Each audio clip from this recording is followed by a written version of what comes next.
Hey everybody, this is Adam Strum, and we're about to go cruising into a better financial future with your host, Kim Cruz.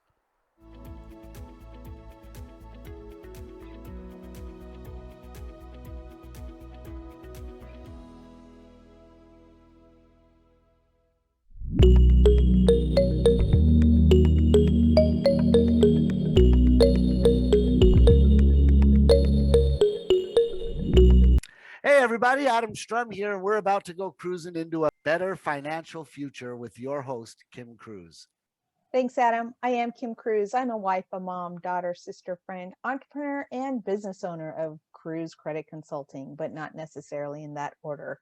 I have over 30 years experience in corporate America and a passion for helping people succeed in all areas of life. And I am joined by my friend, Adam Strum, who is the brains behind this operation. I think, therefore, I am. I'm Adam Strum. I'm former owner of Financial Rescuers, co owner of U.S. Financial Alliance, which is the USFA you see behind me. I also sit on the board of directors of a charity called Amrak Anti-Bully that we recently had the owner of on for a nice chat. And I just want to keep helping people get their finances in order, help their small businesses grow. And that's why I'm here. So, Kim, back to you. That's awesome. And together we review our listeners' financial problems and address them with our experience, tips, tricks, and resources of network referrals to help you cruise into a better financial future. Woohoo! I love it. Um, Somebody snuck in. Yes. Yeah, it's a friend of ours though, so we'll let him stay. What do you think? Let me introduce him actually. See, we've been doing this series. We had Ray Weigel on and talked about journalist marketing, and then we had Ken Newman on and talked about trade show marketing. And those are great if you're at a trade show and you need infotainment, or if you're introducing yourself to the new neighborhood. But what about the day to day? You know, we had to cover the day to day. Who's coming up with your slogans? Who's coming up with what you're posting on social media? Who's coming up with content for your web pages? Well, the person who's in the room with us today is an expert at that. 30 years of writing sales scripts, promotional items, press releases, you name it. He's the owner of WriterMobile. His name is Jeff Scott. I'm going to let him introduce himself. Jeff, welcome to Cruising into a Better Financial Future. Thanks for having me on today. Yeah. Basically just been doing writing, for every company I've ever worked for, whether it was sales or marketing or both. And I always seem to be the one they recruit to say, hey, Jeff, write this. Hey, can you write that? Hey, your script works. Write me one with my name in it. You know? so I started doing phone scripts, and that obviously, has moved on to video scripts and that kind of thing. So as a freelancer, I basically just do whatever comes along, whatever people need. And today it's a lot of video. The video seems to be just taken over. Ever since YouTube became the second, most popular website in the world, all of a sudden, they said 80% of people all have a YouTube account. 80% of internet users have a YouTube account. Yep, it's incredible how much video has taken over our lives. It's like if we want to, my drain is clogged. Oh, let me check YouTube for how to unclog it, or Exactly. Yep. That's the go-to. That's the go-to, I think, more so than Google now, because it shows you step by step what has to be done. Like you said, Adam, when your drain is clogged, okay, well, let me look it up on YouTube and watch how they do it. You have to In fact, reprogram your phone. sorry, No. that's actually the fastest growing phrase on YouTube is how to. Mm-hmm. So it grows yeah. like 70% every year, and it just explodes all the time. So that's the one that people search the most. Well, it's in our tags. I mean, it's how to get yourself out of debt and have a better financial future. So we're a how-to ourselves. Yep. Keep your content moving for you.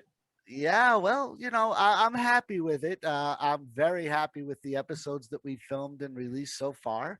I think we've had some of the greatest guests we could possibly hope for. And they're unsung heroes because they're not well known nationwide. They're well known in their area. For instance, Ray Weigel, very well known in the Chicago area, has been on CNN in Chicago, been on ABC in Chicago, been on Fox News. So people know who he is in Chicago. But when you head down to, say, Albuquerque, New Mexico, they may not know the name Ray Weigel. Or, Ken Newman's traveled all over the country. But if you ask someone in New Jersey who Ken Newman is, they probably don't know the name. And he's a nationwide figure. There's no reason not to. And same with you, Jeff. Same thing. People have probably at some point come across words you've written, but they have no idea they're your words. Right. Because I'm doing Exactly. content for other websites or just blog posts or whatever it might be. Like I was telling you last night, you know, if people get a call from Dial America Marketing about magazines to help the Police Athletic League or the Special Olympics, the script being read is something I wrote about 32 years ago. And it's still used today in a lot of their offices. They don't have as many as they used to. Telemarketing is a dying creature, but at the same time, they still do some of it. And when they do, it's mostly for resubscriptions because those people are exempt from all the telemarketing sales rules. But in any case, that script is still used. You sort of see that's what's great about the written word. You live forever in it. Yeah. Mm-hmm. Yep. Yep. And just in the last, like say, 10 years, it's just been growing exponentially. So that, I mean, even though we're all doing social media and there's, 20 different channels for social media, and there's always a picture or a video or something, but there's always words to go with it too. And those things, no matter where they're posting or what they're doing, even YouTube has like descriptions underneath or links underneath for people to click on. So it has to go in conjunction with everything else. But you're absolutely right, Jeff, because everybody struggles with what to say. They know in their head the point that they need to get across, but how can they say it so that it can be received well? And I spend a lot of time on social media helping people with the services that I offer. And just yesterday, I ran across somebody that said, I can't get my point across without sounding desperate. I can get people to listen to me, but at the end, they feel like I'm sounding desperate. So that's definitely somebody that I would want to put in touch with you. But I see that happening all the time. People that are beating the streets with outdoor sales, they have the same issue. They walk into somebody's business. I come from a telecommunications background in sales, and there are account executives that have these degrees in business and they're eager to get out there, but they still struggle with the words that are coming out of their mouth, and they end up throwing up on the prospective customer because they're throwing everything that they possibly My can head. at them, but they need somebody like you to help them form those thoughts and put them into logical presentations. I think I have a distinct advantage because my first sales job was at a marketing company. So we're doing marketing and sales, but I was on the phone. So I was on the phone, 8 to 10 hours a day, talking to new customers, current customers, just so those verbal skills, those verbal voice inflections always seem to do the right thing. If you know where to use them and how to use them, it really translates to the written word very well. So, I mean, putting the words in the right places, putting them in the right order, and getting the message continuous, the same message. The flow is everything. No Right. doubt about it. And if it flows right, then they're going to click that read more button. They're going to click the go to my store button. Because when they get to the end, they're like, where do I click? Now, what's funny is to a small business, I would recommend contacting all three of the names I mentioned. Contact Rafer for your introduction. Contact Ken to see how you can use infotainment, entertainment to get yourself noticed more. And then contact Jeff for the content you're going to use. Now, Jeff, you mentioned something really important, and we've been teaching small business owners, solopreneurs, entrepreneurs that have small businesses. And when I say small business, I mean it in the sense of less than 5 employees. I'm talking small businesses. There are more of those than there are any other type of business in America. There are more network marketers than there are mom and pop stores. So you have a lot more solopreneurs who maybe have 1 or 2 people working with them than there are any other type of business right now. That all being what it is, the fun part of it, I teach sales. I do sales seminars as you have in the past yourself. And what we try to impart on people is forget marketing for a moment. Sales and marketing are different things. People group them together. You'll always meet someone from a big corporation. Oh, Tom, he's our director of sales and marketing. He's doing both. That's a lot of work. They're very different things.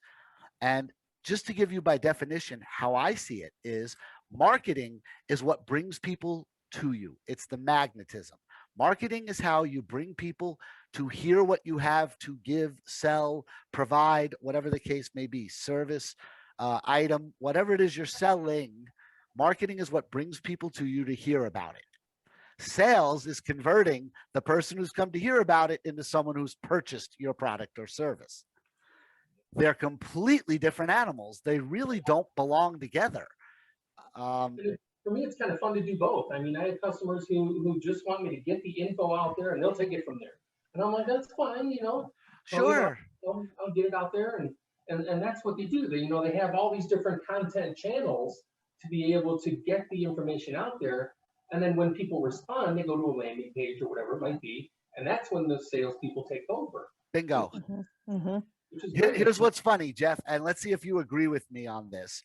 I believe that anyone who can do sales can do marketing, but not anyone who can do marketing can do sales. You got it right on the button. Exactly. And the reason is the salesman knows who he wants to talk to and therefore would design a marketing campaign to bring the people he wants to talk to him or her. Whereas the marketer is just trying to catch as many people as possible. And to them, they don't really care about the intricacies of selling something to someone.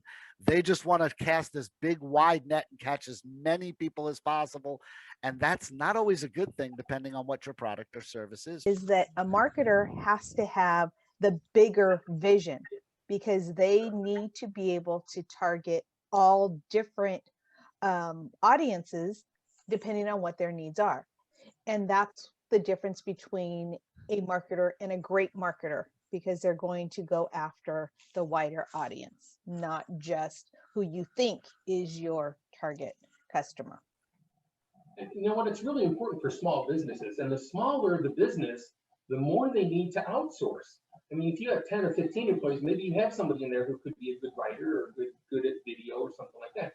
But if you're under 10 employees, it's unlikely you're going to have somebody who's good at it. They might do it, it might be okay, but they may not be good at it or they may not like it. And I run into that all the time with like digital marketing companies.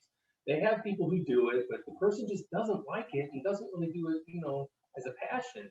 I do. Sure. And when you hire somebody, outsource somebody, who writes for a passion, you're going to get a different result. You're going to get something that matters. Couldn't agree with you more. And not only that, but when you're in a situation, and I had Financial Rescuers was a 5-person operation. So I had it for several years, had an A+ rating, BBB, never had a single complaint. And it's because my 5 operated as a team, but they were busy. They were a busy 5 people, which means even if I did have a very good writer on my staff and they did enjoy doing it, they also might not have time. Time management is really important when you're small. It gets less important the bigger you get. And although they make a bigger deal of it in the bigger corporations, the truth is there's less need for time management at, say, Amazon than there is at Ma and Pa's Fish Shop. Ma and Pa's Fish Shop has a limited number of people and who knows how many customers. Some days 2, some days 200. Depending on Lent and a few other reasons why people would rush a fish store.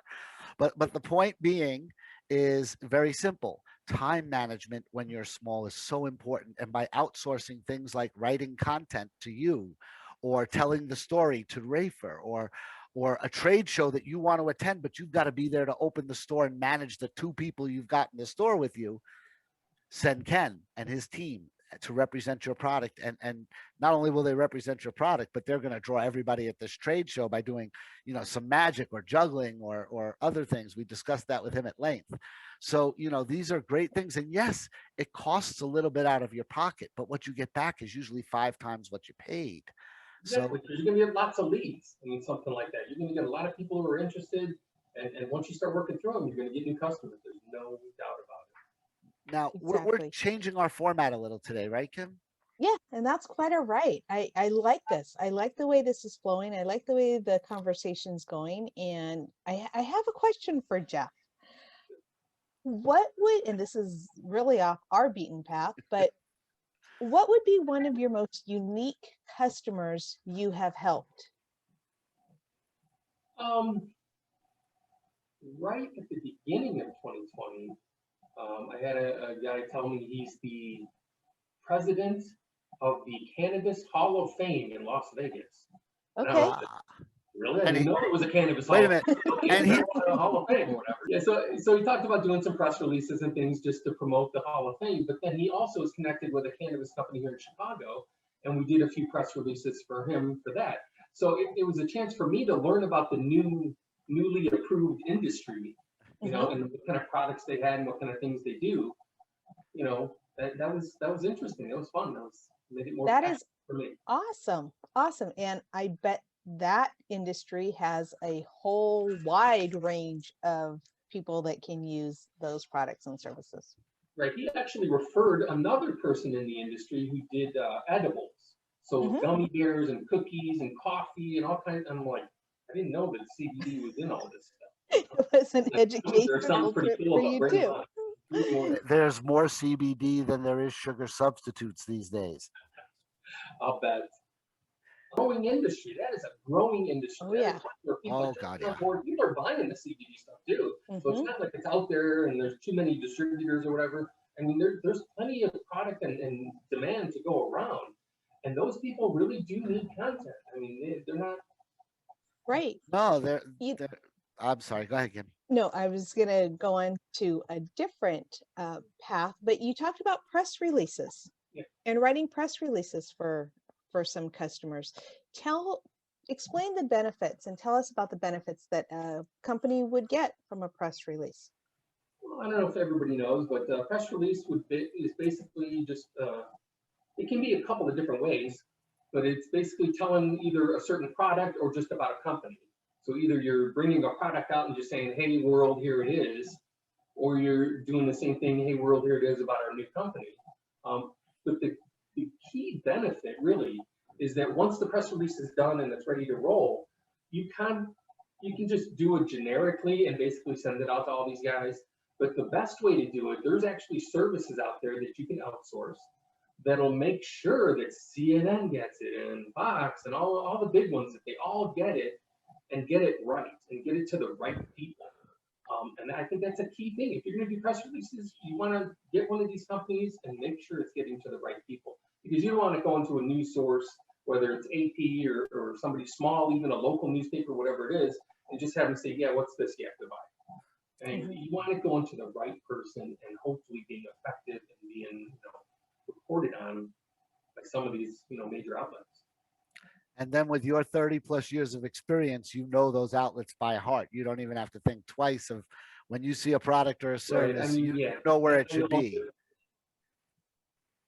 And depending on what kind of company and what kind of thing you're doing, what kind of product maybe, there's different ones you want to focus on that are more likely to take up the idea and run with it. And that's excellent information because I don't think small businesses know that that's a source for them. So I love what we do. We educate our audience that there are other resources and tools available to help you grow your business, right? Right, but it's not something you would only do. I mean, it's something you do in addition to other things. So you're not going to ignore Right. Facebook It's to an go and write. add-on.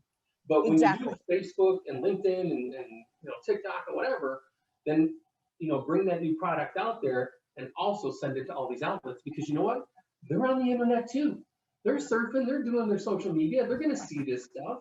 And then when they see it on social media and realize they have a press release on their desk, they're like, okay, let's do a little blurb on it, let's do a little thing on our website. Right, let's give them 20 seconds, that Yeah. type of thing, Mhm.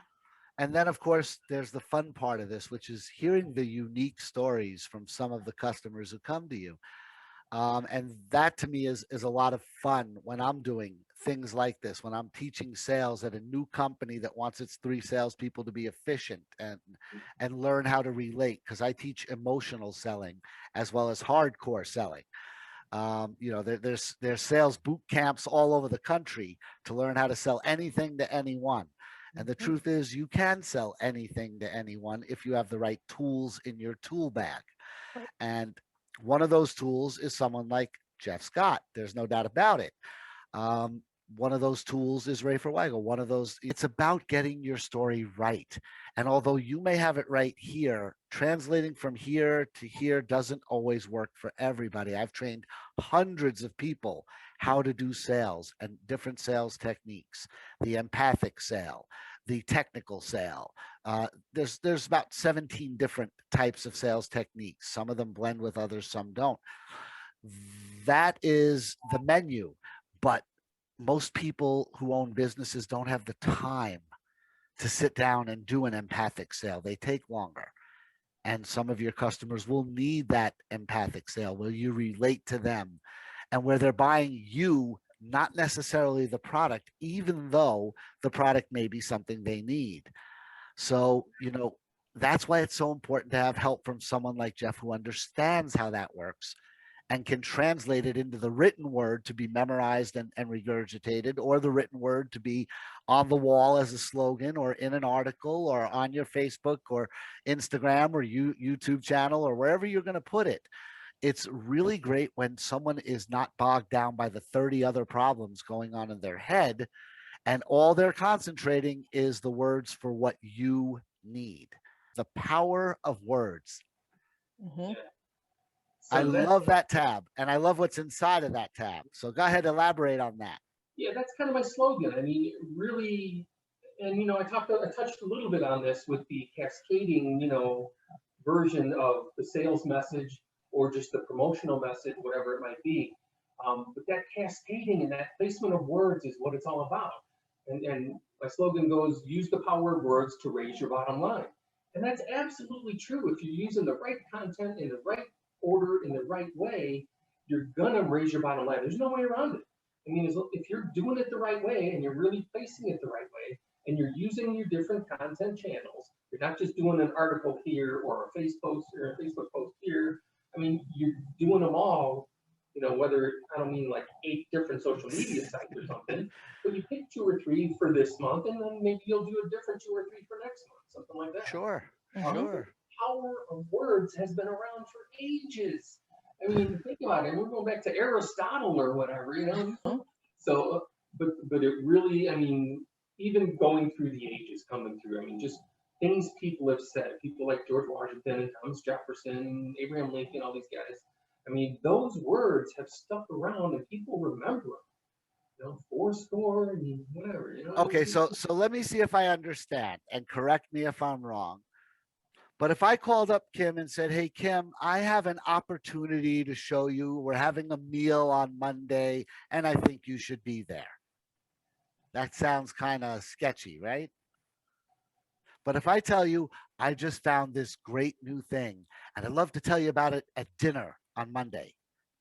Well, now you're more apt to say yes. I just said the exact same thing twice. I just used different words. Right. And the words I use either entice or don't. When I say, this opportunity, that could be anything. Come to a meal, very general, non-specific. It just sounds like I'm regurgitating or I'm using word salad to try to get you interested rather than being specific and making you interested. Right. And here's something we used to use in the sales game for the first 10 years or whatever. And we called it building up steam. So that's the hardcore part of the selling thing. And Yes, then it is. you release the steam. And so in your example right there, I would say everything you said, and then at the end I go, this is really something that can change your life.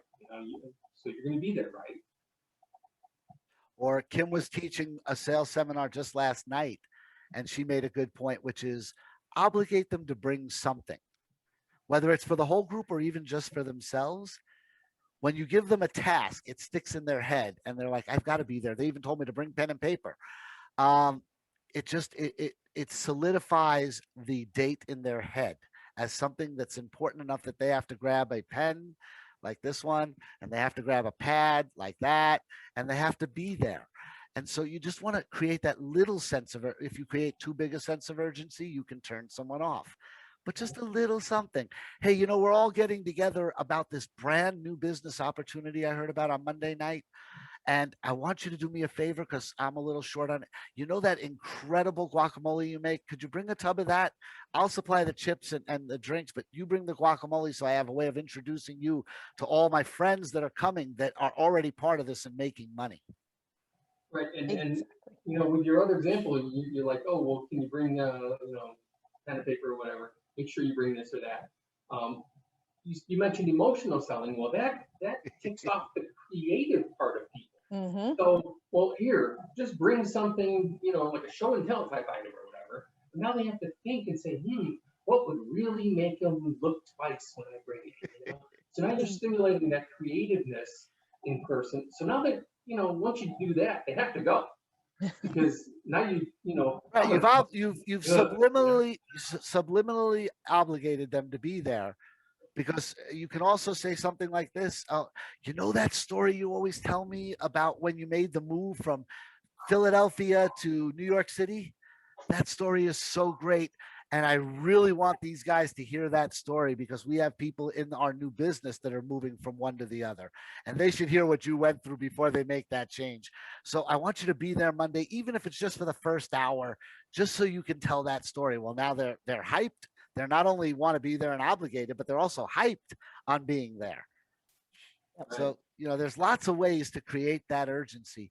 And I just love the fact that someone can turn to someone like you and get their written words down, get their script that they can memorize down, sort of like a magician has a pattern. You know, all magic tricks come with this script that goes with it. And if you don't do the script right, no matter how good the trick is, it bombs. So, and I know because I'm an amateur magician. So, if you don't do the pattern right, or if you don't have that preset in your head, you're going to fail, even though the trick may be spectacular. Right.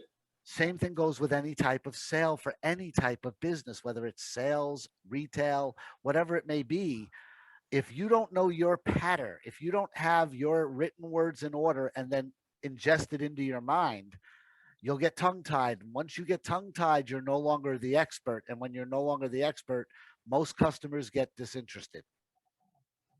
See, that's kind of my job is to use content in a variety of ways to get them into the theater so that they can see the show. Okay, I so my love that put on analogy. the That is show. amazing. That And is great. he's going to put on the show, then I need to make sure that these people are not only going to show up, but be glad that they're there. Be happy, energetic, and excited that they're there, and they're waiting for the show. You know, when does the curtain drop? Or when does the curtain come up? Let's Right. go. You're the hype man or the promoter in that scenario, but you're actually more than that.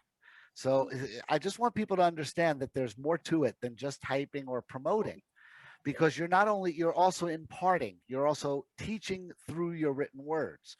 So yes, your written word goes out to the public, it makes them interested, they come into the theater. Your other written words are being memorized by the entertainers to continue after you've brought them in. So you're actually working both sides of the coin.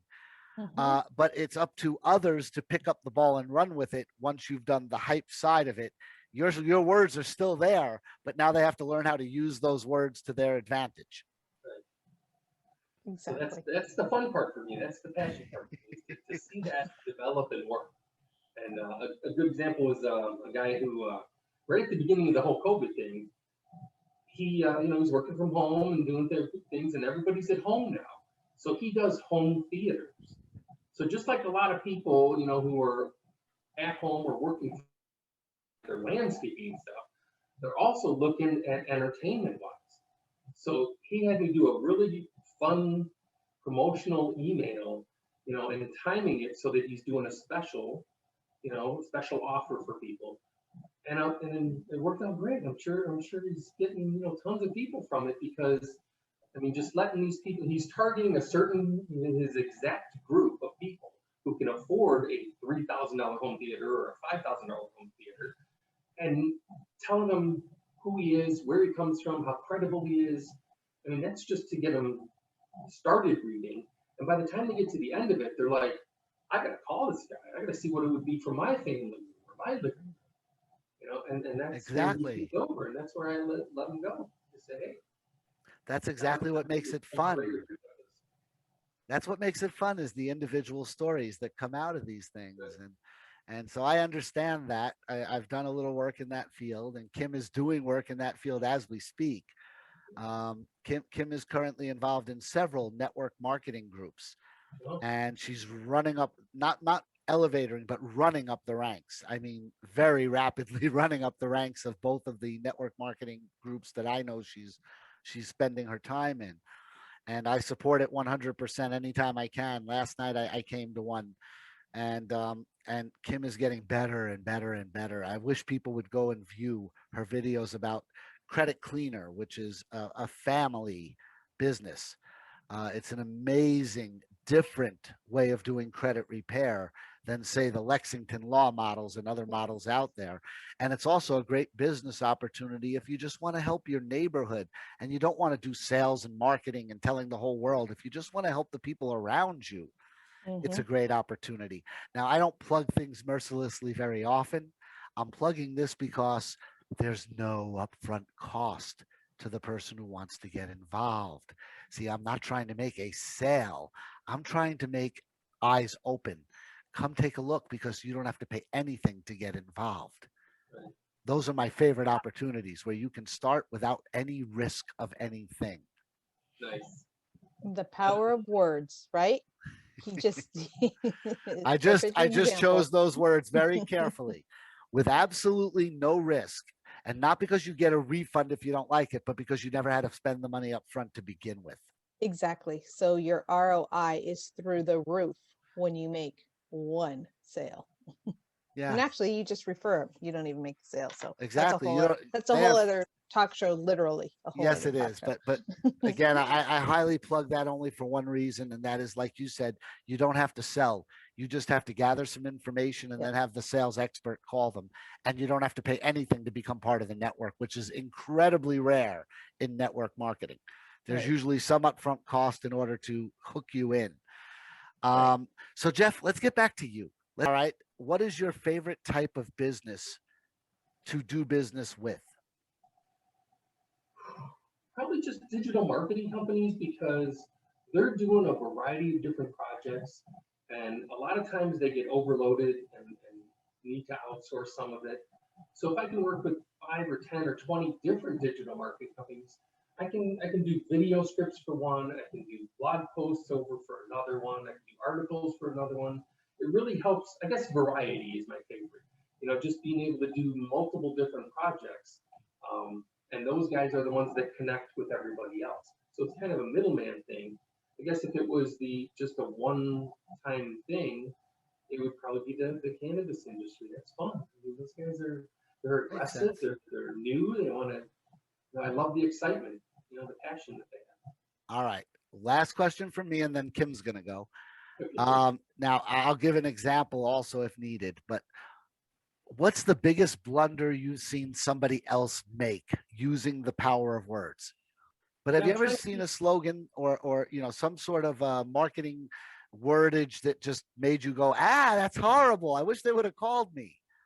Yeah, there was I followed behind a van, and I'm trying to think of the word that they misspelled. But just the Oh whole my thought of gosh. it, I mean, I think it was like an air conditioning and heating people or whatever, and they were listing the different things that they do, and one of them was completely misspelled. And I'm just thinking to myself, I don't trust these guys. You know what I mean? If they can't spell that simple word that's part of their business, I don't want them in my house. You know what I mean? I don't. So I'm just thinking that anybody who's and then I just the other day saw a guy who, how you put your like company name and your number on the back of your vehicle, right?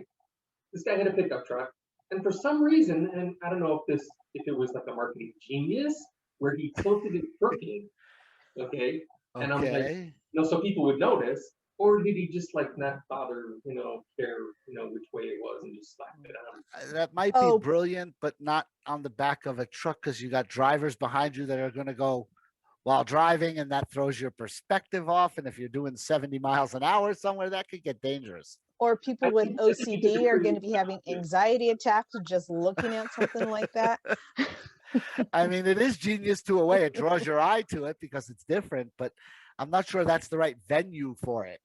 Yeah, and just like the guy out in the van, misspelling a word, it creates doubt. I don't want to Yeah. create doubt. I want to create positivity. I want somebody to say, "Hey, I'm going to call that guy." You know? Yeah, I want to create enthusiasm, not Yeah. doubt. All right, Kim, do you have any questions I you can throw out? I do have a question, Jeff. So if a small business comes to you, they call you and they say, I need help. I am brand new, just opened up my business, and let's say it's a boutique, a women's clothing boutique. What would you do? How would our conversation go? I need to promote my business. That's all I'll take. So go. Well, then I kind of start the interview process really. What what's your background, and just to know where they're coming from, up here, and then what made you do this. So there's numerous questions I'm going to ask, and then what's your price points. So I mean, is it something that's higher price point or lower? And then what have you done so far? Anything? Do you have a Facebook account? Do you have this? Do you have LinkedIn? Do you have any of this stuff yet? Do you have a website? I hope you didn't, open your business without a website. People used to do that. Oh People yeah, still back do in the that. day. No, Back in what the day. scares me is people still do that. Oh, really? Yeah, it scares me because Don't they worry. come to me and I have all-in-one marketing platforms which can build the website for them. They just have to spend 10 minutes plugging in some information. So, it just scares me how many people. We had a guest on recently, Maya Caleb from Florida, who promotes the Life Super app. She has no website. Her only contact was LinkedIn. Yep. Wow. See, I just can't even imagine it. And then the next step after I get those answers is going to be to push the variety of content. I mean, it's not like it used to be. You can't just be on Facebook anymore. You can't just be, doing Instagram or something. You used to be able to do that 5 years ago. You ain't doing that now because you're not going to get what you need. You're not going to find the people you need. You're not going to be able to hit the target audience you're looking for without doing some kind of variety of different content channels. And that's where I come in. So what do you need? I mean, do you have a blog? Okay, well, you should probably start one. And, if you want, I can do this and this and this. And, monthly, we can do this many blogs a month or whatever. And this kind of attaches. And Adam, Autumn, from last week or whatever. Sure. Her thing was exactly the same way. She's like, if I have this, then I want a blog to go with it alongside of it. And that makes total sense nowadays. 5 years ago, you say, well, I don't need that. Some people would do that. But nowadays, you really do need to have things connected, with your main, whatever it is. Right, especially in Autumn's business, which is art. You want to be able to discuss it because everyone sees art differently. No two people look at the painting and see exactly the same thing. So for her to have that blog and that open discussion and that forum are just irreplaceable and more than necessary. Yeah, having comments and replies and having a vehicle to be able to promote your events or just to promote your showroom or whatever it might be, just to be able to have contests and things like that. Blog is invaluable. I mean, it's really something that people turn to right away. Definitely. Huge value. So you take them through a whole roadmap as to the different services that can help benefit their company. That's awesome. And then I love it. Retailers versus other types of businesses. So, an industrial company would be way different than somebody who's doing like a retail business, like you mentioned clothing, I mean, you have your little brick and mortar shop or whatever, but you really need to expand out more so, I think, in the retail part of it, because it's a bigger audience, We live in an ADD society now. Everybody has attention deficit disorder because there's so many different things pulling for our attention simultaneously. Whereas growing up, being that I'm 340 years old, growing up, I had a phone that plugged in the wall. I had 8 feet and that was it. I couldn't go more than 8 feet if I wanted to stay on the telephone with the person. Or, we had a TV and we had a remote control. Its name was Adam Strum. My dad would say, Adam, change the channel. And I would go change the channel because you had to do it manually. And if you did it too fast, you'd get punished because then you're going to break the dial and there's no way to get it fixed without paying hundreds of dollars. So, I mean, I come from the dinosaur era. I admit it openly, but we were focused back then on what we were doing because there was less call for our attention. People don't understand. And I told my niece and nephew recently, I said, guess what? When their mom and I, brother and sister, would go to the movies, it was impossible for our parents to contact us while we were at the movies. It Yeah. could not be done unless they bought a ticket to come in the theater and find us. There were no cell phones. There were no pagers at the time. We were young. It Mhm. was the late 70s, early 80s. None of this existed. So, ADD is a big thing now, and that's what you're hitting on here. If you're just doing one kind of advertising, whether it be sales or marketing advertising, because advertising works on both sides of that. If you're just doing one kind, you're leaving out 80% of your audience. Yep. That's just my opinion. Variety. Yep. All right. So, who would you recommend call you the minute they view this video? Anybody who's too busy or doesn't like to do their own writing and doesn't feel like they're good at sales. I mean, anybody who wants to grow their business, but like Kim said, I don't know what to do. You know what I mean? If you're someone who's kind of at a loss, and I mean, you know your business real well, but you're not good at promoting it or doing the marketing or doing the sales part of it, then I can help with all of that. I don't know. Have either of you ever seen the movie Office Space? Mm-mm. No. Okay. Well, there's this guy there. They brought in these efficiency experts to this tech company. I'm going to give you the background. And there's this one guy there who knows he's going to lose his job. He just knows it because his job is to go in between the sales department and the engineers. The engineers can't talk to people. The sales department can't understand what the engineers design. So his job is to translate from the engineers to the sales department. And he knows any efficiency expert is going to deem him unnecessary. Just have the two departments talk to each other, get rid of the in-between man. Right. So he's constantly agonizing over the fact that these efficiency experts are going to be letting him go. And it's really funny when you think about it, though, because engineers really don't know how to sell. They know how to build, and they're really good at it. And they like CPAs. They love working in quiet. And they're incredible thinkers, but not on the level of sales or marketing. They're incredible thinkers with what they actually do. And that's where someone like Jeff is invaluable because he just became your marketing department and can teach someone to be your sales department. And that little add-on, go to Leah and have her add it on. We've connected all the dots for someone to build a business from absolute nothing to the next Amazon. If they were to watch our whole marketing series and sales series from Angel Cerna, who was our first guest in this series, all the way to today, we have now given you every tool you need to be the next Amazon if you have the smartness to put it all together properly. Exactly. And pull on the resources that we have introduced you to. So with that, Jeff, how would somebody contact you if they would like your services? Well, I mean, there's all the different content channels, but my favorite one is LinkedIn. So if somebody contacts me on LinkedIn, it's going to show up on my phone. I'm going to respond to it fairly quickly.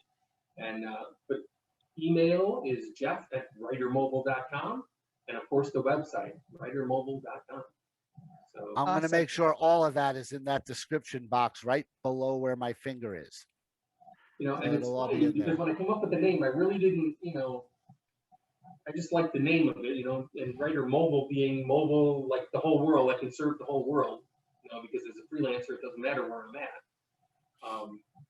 But when you do a Google search and you go writer and mobile as two separate words, I am nowhere to be found.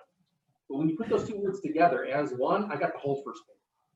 That's true. I've done the Google search, so I know that's true. I mean, when you connect those two words together, I mean, no matter where you are, what search engine you're using, almost the whole first page is all my Twitter, my Instagram, my LinkedIn, my website. It's all right there because it's all got that word.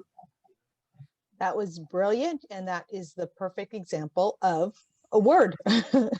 The power of a word. Yep. One word, Awesome. Writer Mobile. So, I want to thank Jeff a lot. He actually helped Kim and I out today. He was scheduled to be on late May. That was the original schedule point. And for people who know, who watched the last episode, we mentioned we were going to have consumer rights attorney David Graham on. And unfortunately, David got called to court today, and court supersedes Adam and Kim. There's no doubt about that. Doing what he does best. I gave a holler out to, this is how loyal Jeff is to the people he works with and for. I gave a call out to him last night. It was already late in the evening, and said, how would you like to fill in tomorrow instead of late May? And he didn't even think about it. Within seconds, I had an answer. Sure, I'd love to. And so we really appreciate your coming on today. Yes. We know that you were still preparing to be on in a couple of weeks. So it really was a great favor. And I can tell you, after a long conversation with Jeff yesterday, that he's a friend you want to have, whether it's business relationship or whether it's non-business related. He's just a friend you want to have. You can bounce ideas. Jeff is one of the smartest people I've talked to in a long time. He comes from a background similar to mine. We've both done a little bit of just about everything, just like Kim has. Kim's an escapee of corporate America simply because she's had to build her corporate life twice. And in building it twice, she found that there was no difference in the rebuild as there was the first time. It's always the same rut, and you end up in the same place. And so now she's working on escaping corporate America. And I can't foster that enough, because corporate America just dragged me through the mud for a long time. I'm not a big fan of the way corporate structure works. I really think you're giving away a piece of yourself when you have to do corporate work all the time. Yep, I remember leaving one particular company because I had 5 bosses telling me what to do every day. I was like, I walked in one day to the sales manager's office and I said, how you doing today? And I dropped a big stack of uniforms on his chair and said, I quit. He's like, wait, what happened? And I was like, micromanagement. That's 2 words. That's all I really need to say. Yep. He kept me there for 45 minutes talking about it. Well, what's funny is, though, they act like they don't need you at all. And then the day you tell them you're quitting, they act like the company's going to have to close if you go. All of a sudden, your value just increased tremendously because you're walking away and they're going to have to do your job. One of the things I'm not a big fan of in corporate America, I'm going to vent just a little so we can all laugh a little bit, is that 9 times out of 10, your boss has no clue what you do. In corporate America, it is common practice to have a management person above you that has no clue what you do, and if you're not there, cannot even begin to fill in for you. But they don't want you doing what you do without checking with them first. Nice. I don't understand how that works. Yep. How that doesn't cause major problems in the corporate structure is beyond me. But that's one of the things that drove me nuts. Having 5 different bosses drove me crazy too, and that's part of that movie Office Space. The guy who wants to leave, he has 7 bosses, and when everything's okay, he's fine. But if something goes wrong, he has to hear about it 7 separate times. Yeah. Yep. And in 7 different ways.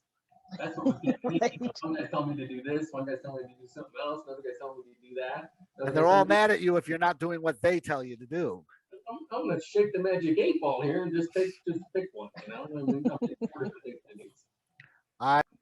have to say something. I work for corporate America and I work for small businesses, and it really seems to me that the smaller the business is, the more I learn, and I just have this craving for learning. This travel company that I worked at for the last 6 years, I learned so much about video editing and video production and audio editing, multiple tracks of audio editing, and just all these other, and this was all part of the content machine that we were building for their website. When I first got there, their website was 10 pages and about 10 photos. And the rest was all blurbs and words, and there was pages with like 2 sentences on them. I'm like, what are you doing? And immediately within 2 weeks, I was like, now you have 20 pages of content. Mm-hmm. And then a year later, 2 years later, they have 120 pages worth of content. Wow. I mean, that's Real growth. Doing videos and things and video editing helped me to produce the videos that help them sell the products. So, I mean, makes I good love sense. learning, and I do Wow. it just for the fun of it. I do research just to learn about things. I'll give you an example. I'm a science geek, so I like history, but I'm a science geek. And I sit there and watch YouTube videos about DNA and cellular biology and stuff. That's fun for me to be able to learn all these high tech things. I might have to watch it twice to get everything. But I mean, it's fun and interesting, you know, those kinds I of love things like that because it takes my mind off of the 3,000 things I have to do every day. And Yeah. that's why I love it, because then I can focus, because it takes all of your focus to understand what they're explaining, even if you are a science geek, which I'm a partial science geek. Yep. Um, Wealth of information there. I take it on my morning walk every morning. YouTube goes with me. Yeah. yep. But I think the learning thing is important, and I try to help people and help teach them how to use their content to the best of their abilities. I've told this story before and I'll tell it again. When I left corporate America, I ran back to telemarketing. And I know Jeff will respect this. Back at that time, it was an easy way to make sure I could pay my rent. So I went back to telemarketing and I started selling debt relief services. And one of my very first calls after I, went through my interview, I got put on the call dialer and had my headset on. And my bosses, because I'm new, are listening into every call. First call up. Hi, this is Adam calling from Lifeguard Financial about your current debt situation. I was calling a person in Texas. The gentleman was eating dinner when I called. He immediately jumped down my throat. Now, the other people in this group, had they called, probably would have immediately hung up. I have some experience with turning around an angry person. And my boss is listening. I can watch him. He puts his fist under his chin and he's waiting to see how I handle this. The guy immediately jumps down my throat. I'm eating dinner right now. Don't call this house again. I'm like, sir, I totally apologize. I had no idea you were having dinner. I'm not there. I can't see it. Didn't want to bother you during dinner. However, I'm calling because I can help you with your current debt. What makes you think I have any debt? All right. I've gone through one objection. Now I have a second one. Sir, this is not a good time to be discussing this. So why don't I call back at a better time of day? What's the best time of day to reach you? Well, he said, the best time of day to reach me is never. And I said, I can understand. You don't want to be bothered. That's wonderful. Then he comes back and hits me with a line that I was able to work with. Kim, you've heard this story before. He comes back and says, I don't do business over a phone anyway. So don't call here again. I said, sir, I'm going to remove you from the list. You'll never be bothered by our company again. I just have to ask you one quick question before I let you go. Just one question, and I'll be able to take you out of the system, and our company will never call your home again. What's your question? He says to me. Have you ever ordered a pizza? At that moment, I stopped talking. Yep. I didn't say a word. Alex, who was my boss, and that is his real name, sat there with both fists. Now he's waiting to see what this guy says. It's like a game of chess. I just said check, and I'm waiting for the response.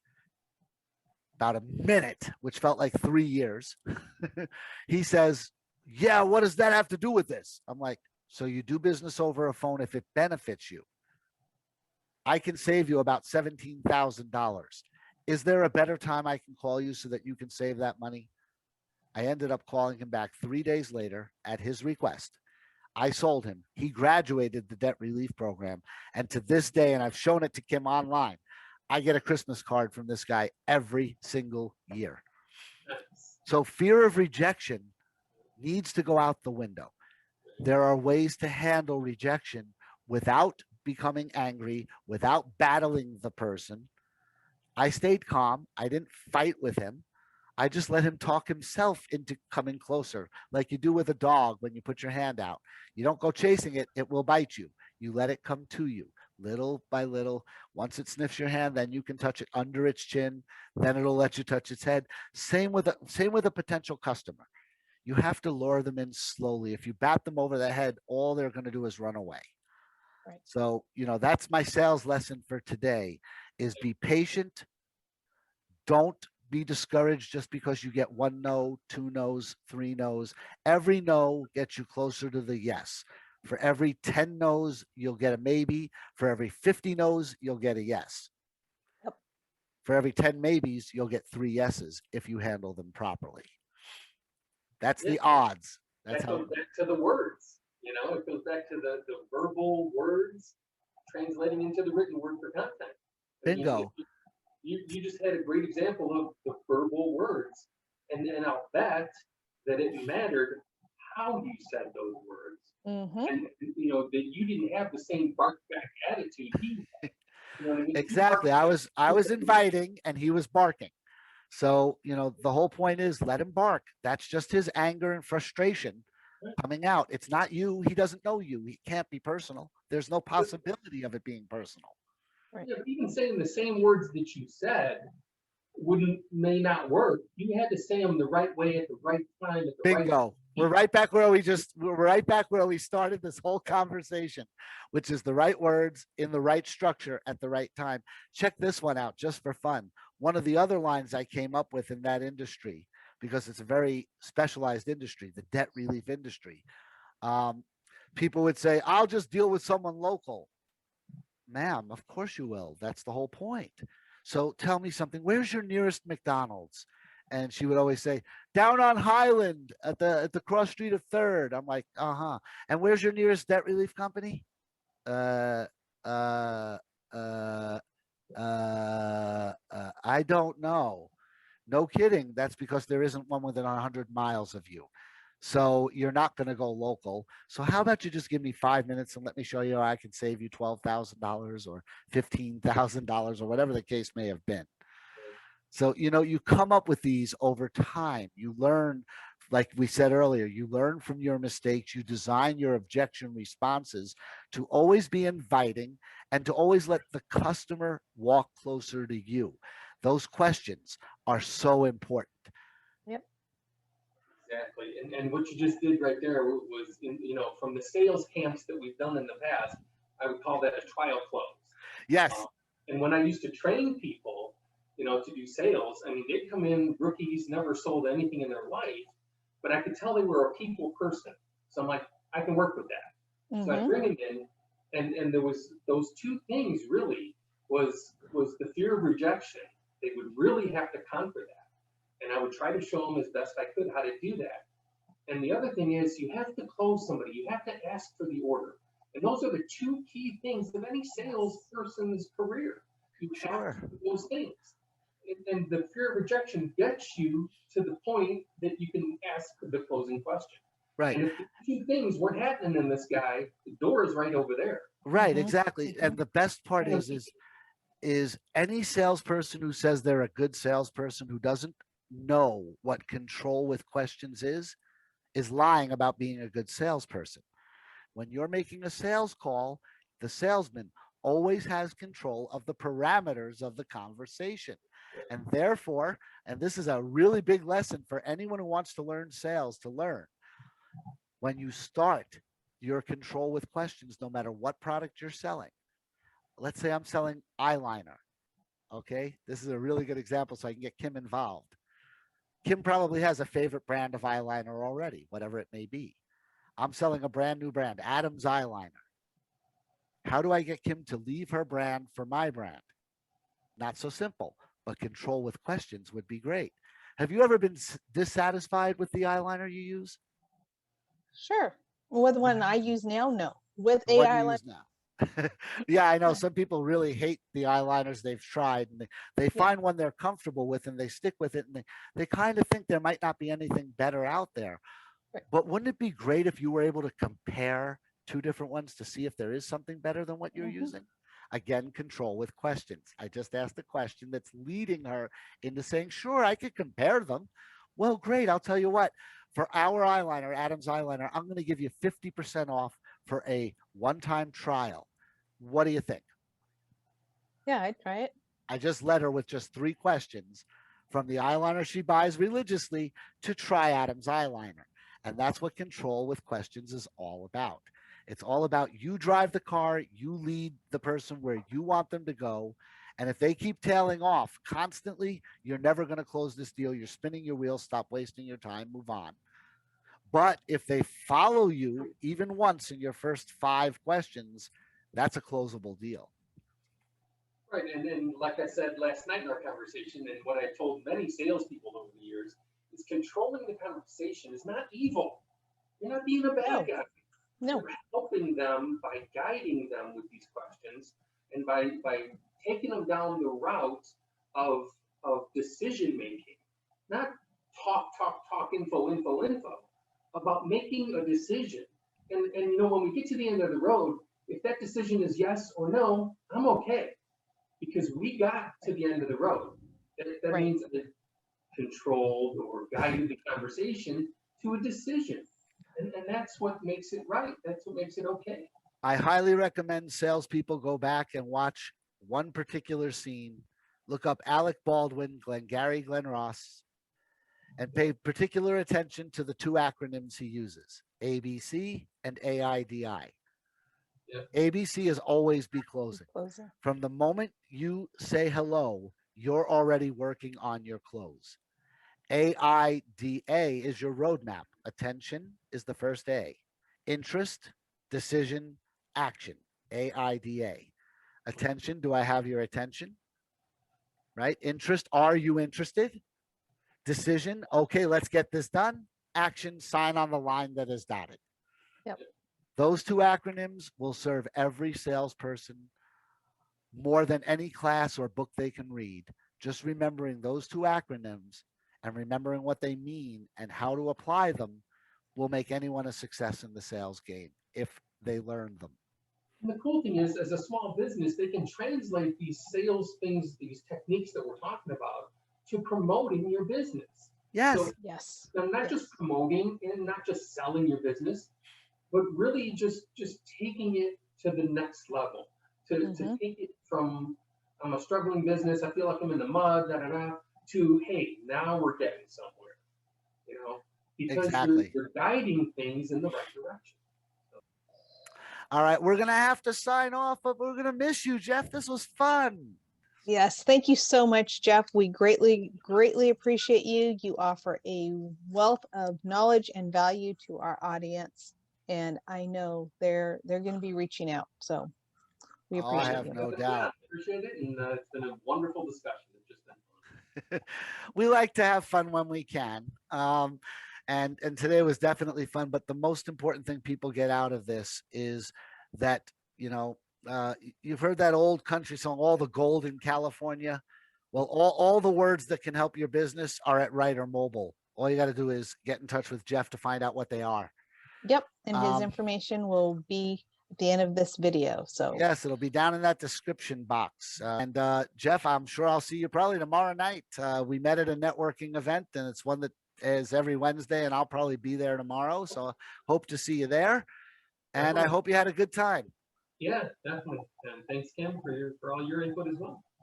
you're quite welcome. And for those of you that have questions for us, you can reach us at questions. Here we go again. Yeah. You always stump me with this one. It's a hard question. Reach out to us at questions at cruisingintoabetterfinancialfuture.com. That's questions at cruising, CRUZIN, into a better financial future.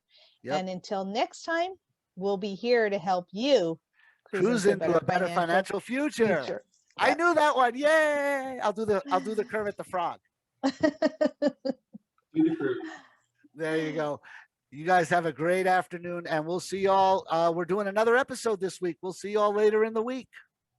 Take care. Bye, everybody.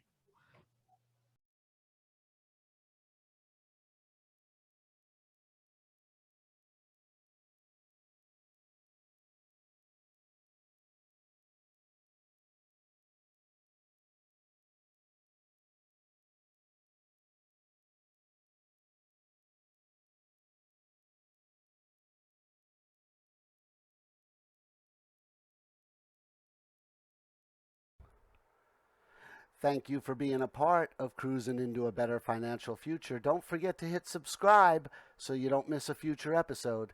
We'll see you next time. Bye.